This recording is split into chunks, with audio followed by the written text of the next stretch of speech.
Imagine hundreds of souls tossed overboard into the Atlantic on purpose for profit. That's the chilling reality behind the Zong Massacre of 1781.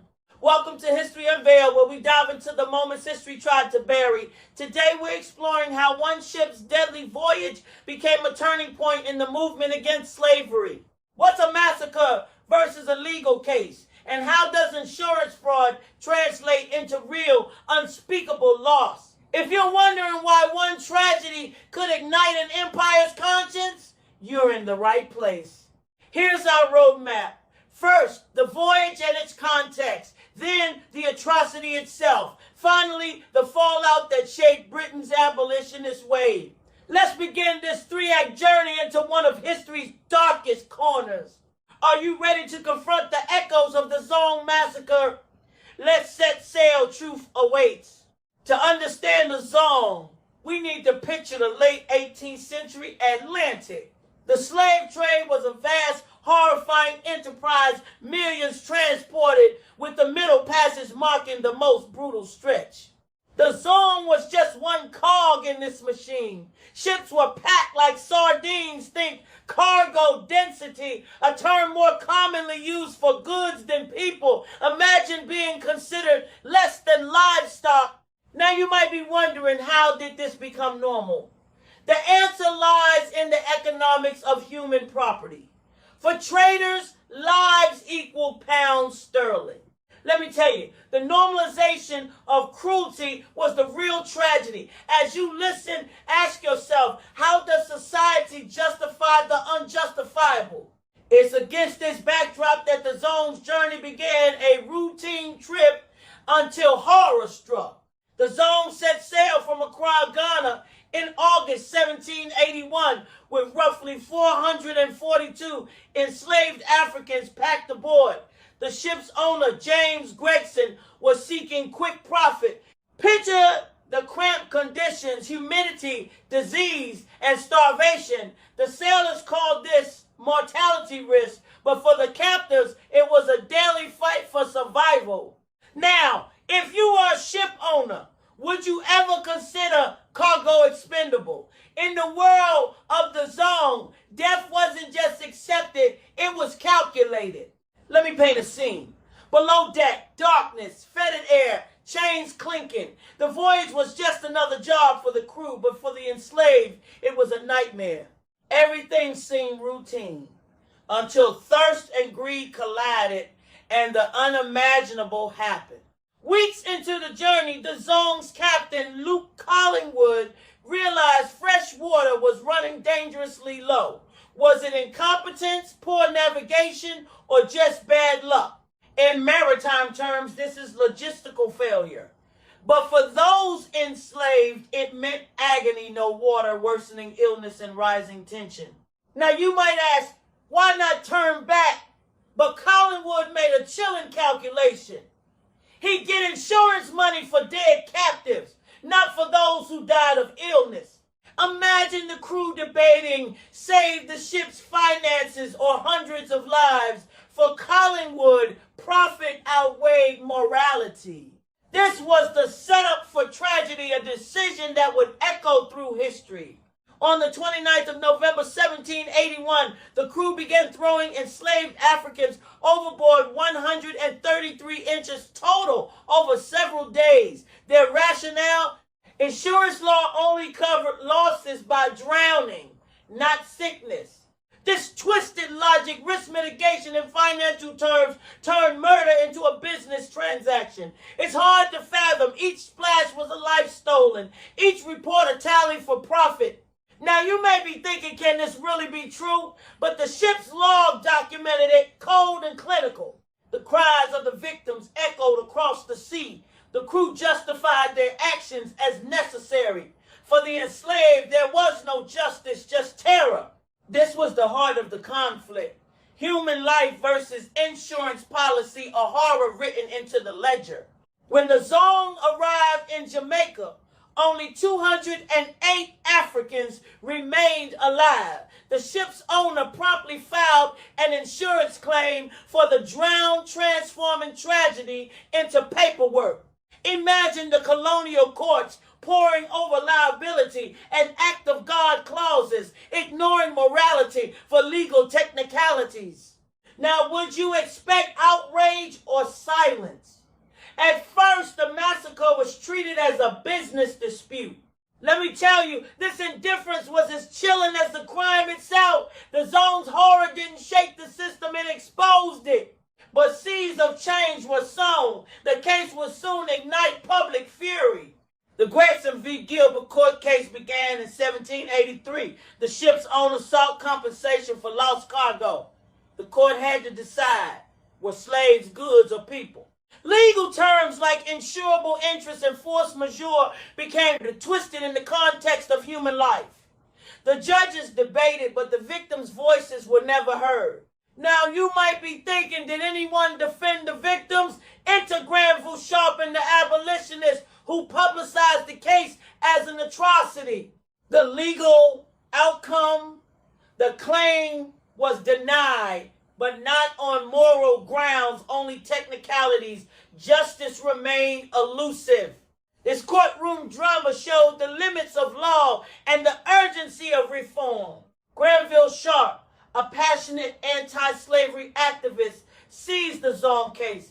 He saw it as proof that the slave trade was incompatible with justice. Sharp mobilized public opinion using terms like moral outrage and systemic cruelty. He argued that the massacre wasn't an isolated incident, it was a product of the entire system. Now, you may wonder, can one person really spark change? Sharp's pamphlets reached thousands, and the Zong became a rallying cry. Let me share. The power of storytelling, even in horror, lies in its ability to inspire action. Sharp's work helped lay the groundwork for abolition. He proved that confronting evil requires courage and a voice that won't be silenced. The British public was shocked when the Zong details emerged. Sharp's activism turned the massacre from a business case into a national scandal. Terms like public conscience and moral panic became headlines. People began to question, was the slave trade compatible with British values?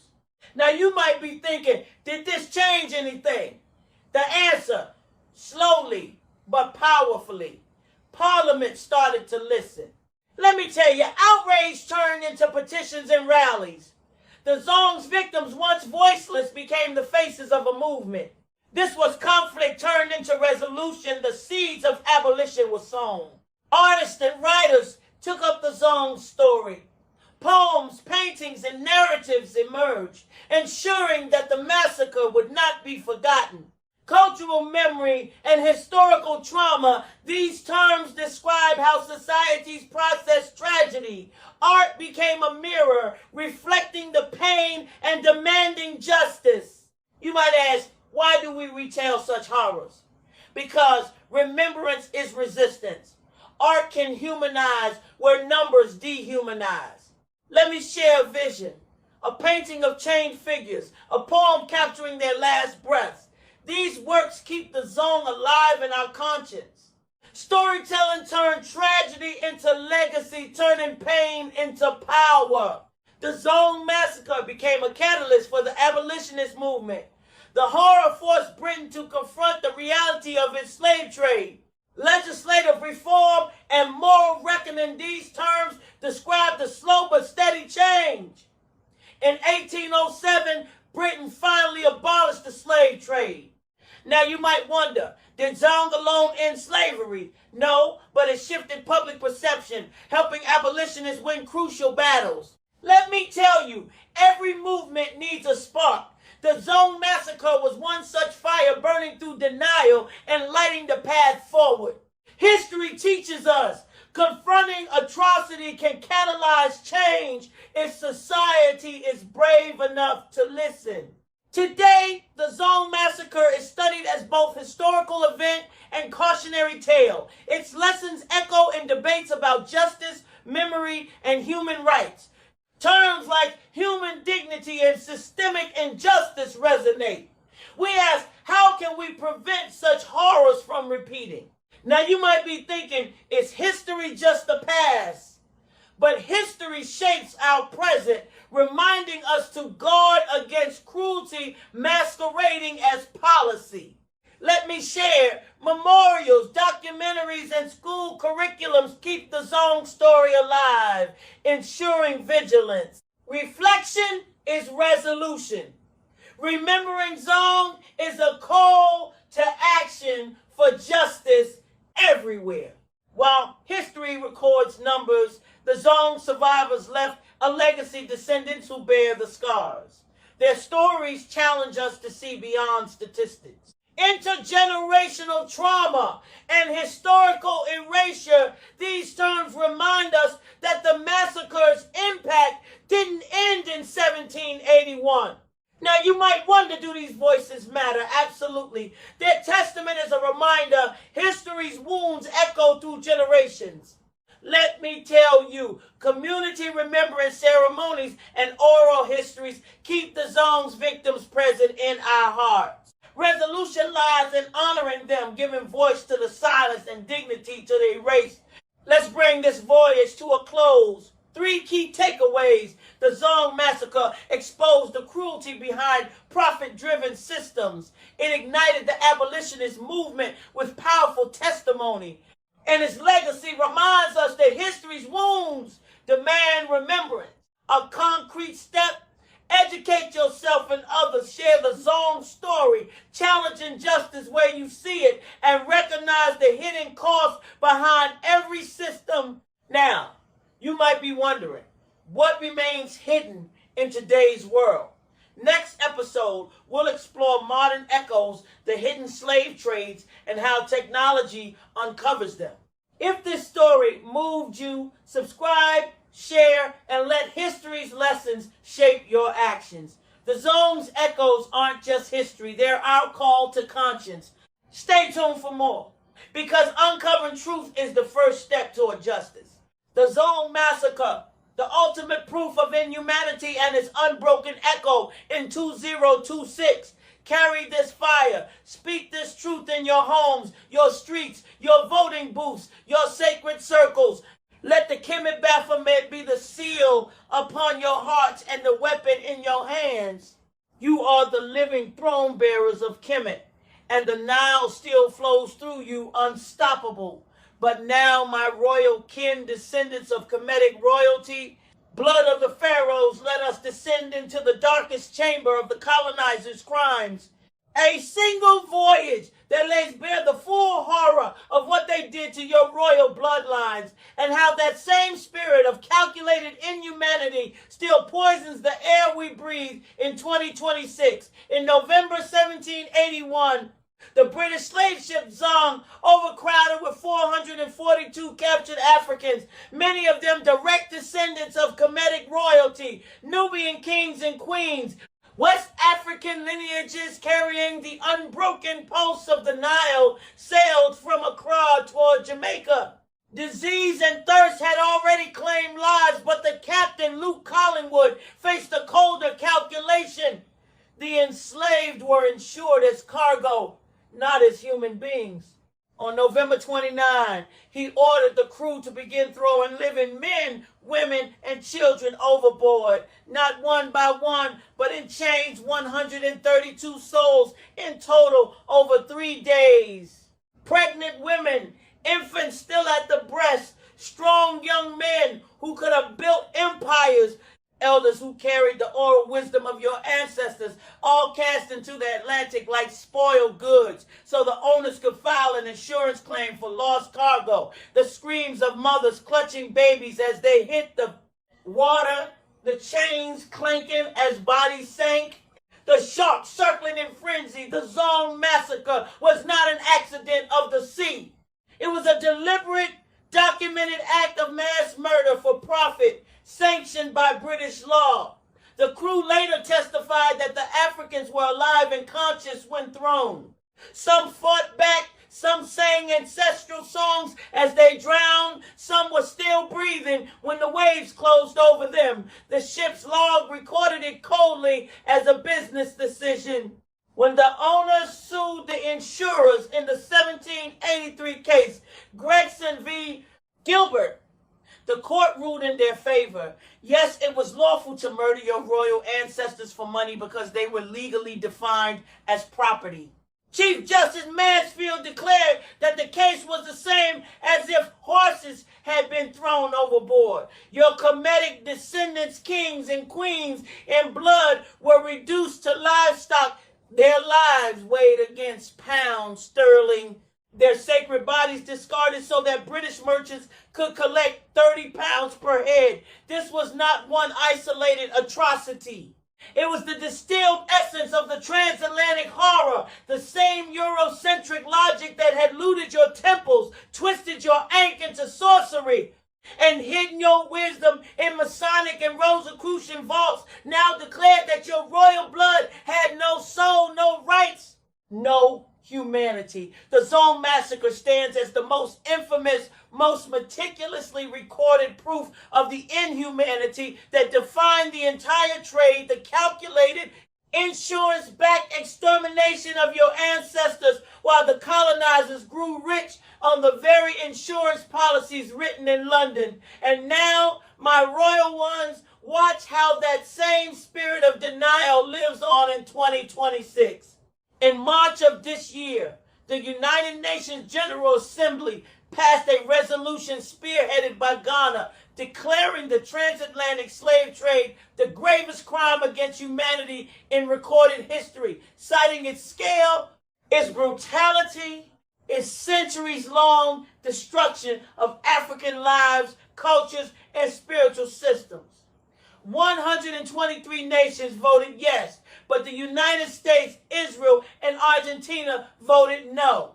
The European Union, Canada, Australia, and Japan abstained. The same governments whose ancestors profited from the Zong Massacre, whose laws once declared your royal ancestors' cargo, refused in 2026 to name the truth. They could not bring themselves to acknowledge that the systematic rape of Kemet, the Zong drownings, the millions thrown into the sea or worked to death on plantations, was the most inhumane enterprise humanity has ever devised, because to admit it would demand reparations, return of looted relics, and the dismantling of the very systems still impoverishing your communities today. This refusal is not ancient history. It is the direct continuation of the Zong logic. Just days after that UN vote, on the 1st of April 2026, the United States Supreme Court heard oral arguments in Trump v. Barbara and related cases, testing the executive order that seeks to dismantle birthright citizenship under the 14th Amendment. The president himself sat in the courtroom, a historic first, arguing that children born on American soil to undocumented or temporary visa parents are not citizens, reinterpreting subject to the jurisdiction thereof to exclude millions. The same court system that once upheld the legality of the Zong Massacre now hears arguments that echo the same dehumanizing principle. Some bloodlines are not fully human, not fully entitled to belonging, not fully worthy of the rights your royal ancestors were denied when they were thrown into the Atlantic. The connection is unbreakable, my kin. The Zong Massacre proved that your Kemetic descendants could be murdered for profit, and the law would call it legitimate business. The 2026 UN vote and the Supreme Court hearing proved that the same empire still refuses to name that crime as the gravest in history, and still debates whether your descendants deserve full citizenship, full humanity, full protection under Ma'at's balance. They cut health care, slash food stamps, and engineer poverty precisely because they have never accepted that the Zong was a crime against humanity, because accepting it would mean paying what is owed to the living throne bearers of Kemet. Yet the Kemet Baphomet rises in this very hour as the master key that pierces their denial. It restores the Ankh as life force that the Zong could not drown, the Wajet as protective clarity that sees through every legal lie and abstention, the sacred duality that demands justice where they offer only erasure.